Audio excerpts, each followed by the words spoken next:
Arthropoda includes examples such as Achatina folica, Pila lusonica, Cyprea auraceum, Conus gloria maris, and Limnia philippinensis. The common feature of this group is being a univalve. The third class that belongs to phylum Mollusca is class Pelicypoda.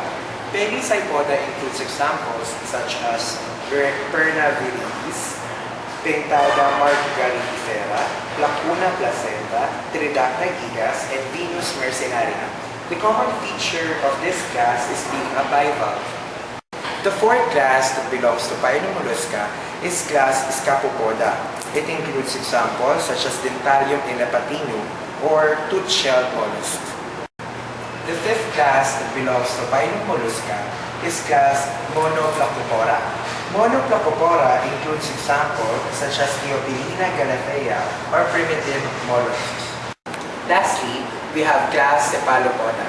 Class Cephalopoda includes examples such as Nautilus pompilius, Sepia loligo, and Octopus vulgaris. These examples have a common feature, which is reduced shell.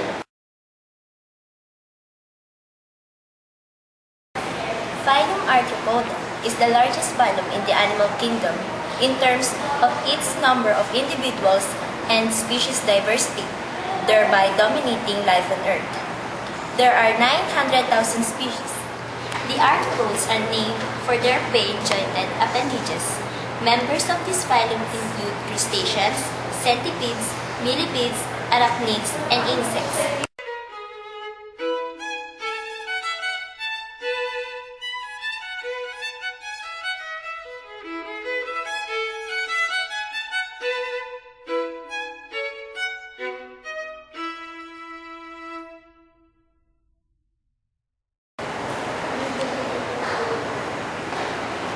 Arthropods are trypoplasmic coenomates and bilaterally symmetrical.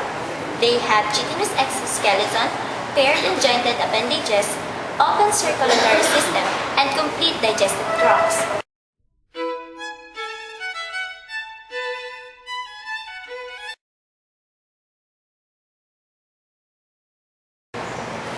They possess complete digestive system, which includes the mouth, digestive tract, and anus.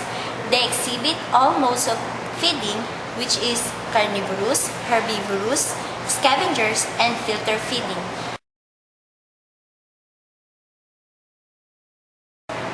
Life process involves metamorphosis, which include the molting process. They are dioecious and they undergo internal fertilization.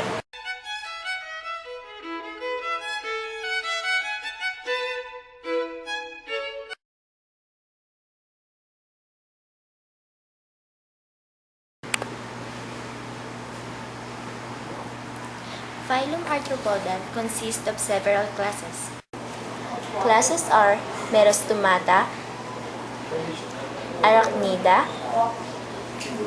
Pycnogonida, Branchiopoda, Branchiora, Ostracoda, Cirripedia, Malacostraca, Copepoda, Cephaloconida, Remipedia, Chilopoda, Diplopoda, Pauropoda, Symphyla, Insecta.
natutunan ko sa field trip, maglagay ng acidic solution sa mga nasaktan dahil sa dikya.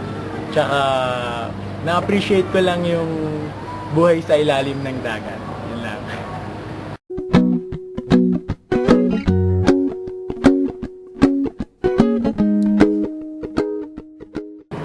What are your personal insights about our last field trip? Uy, Tin! Ha? Ay, may ganyan ka palang nalalaman ha. Ano nga yung tanong mo?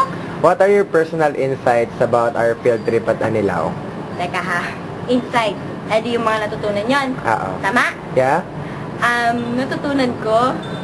Teka, ito lang, nalaman ko kasi, ngayon ko lang nalaman na marunong pala akong maglangoy kapag may life vest. Yes, yes. ay saya. Ikaw. Alam mo ba yun? Ito, seryosong usapan. Seryosong buhay. Focus lang. Di ba tayo? Focus lang.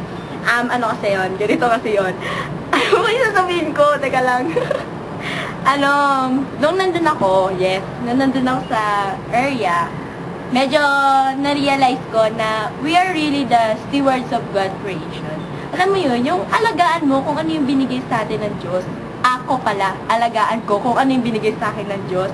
Di ba, andun yung feeling nung nandun tayo, nandun yung feeling na, wow, ano to, ang ganda, di ba?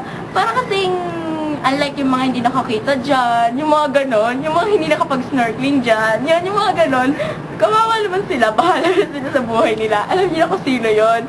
Kasi, yung mga nakakita, sana ma-convince kayo na ito yung virgin, ito yung hindi pa nasisira, so wag nating sirain. Yung kalikasan na yun. Woo!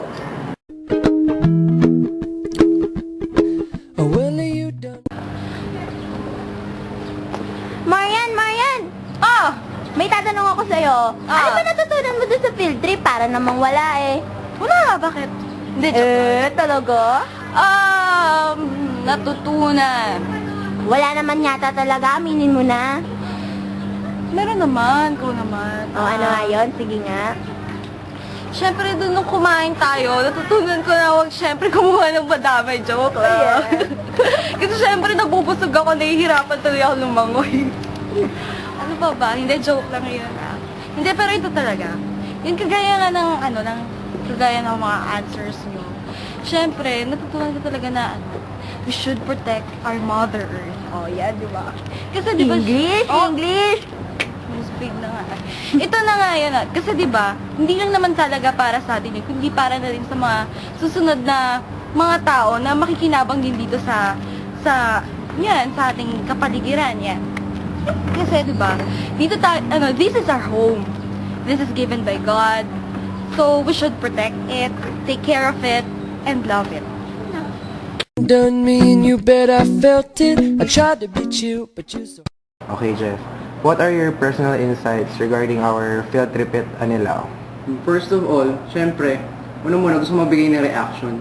Kasi dito sa field trip, first time ko mag-snorkeling, tsaka sobrang saya pala. Kahit nakainom ako ng tubig ng ilang beses, kahit na-sting ako ng mga dikya, okay lang yun. Kasi nag-enjoy ako. Doon sa mga natutunan ko, bukod sa mga academic na bago ko natutunan, lalo na sa Carpel Vista Marshall Museum na marami iba-ibang shells na mga collections here and abroad, ang isa kong talagang tumatak sa isipan ko kung gaano kaganda yung dagat, kung gaano kaganda yung marine biodiversity, na meron pala tayo na hindi ko alam na dati nakikita ko lang siya sa TV, yung mga ocean park, ocean adventure, pero hindi ko ganun na-appreciate. Na-appreciate ko lang talaga yung mismo ako na yung nakakita. Nung habang nag-snorkeling kami, marami kaming nakita na akala mo pelikula lang dahil yung mga corals para siyang paulit-ulit pero iba-iba yung shape, iba-iba yung size, iba-iba yung color na nagpapatunay lang to na napakabait na ating Diyos na si God na gumawa siya ng mga ganong mga bagay, gumawa siya ng mga ganong nababuhay na organismo sa ilalim ng dagat na para yun masuportahan yung biodiversity na tinatawag natin. At natutuwa rin ako na dito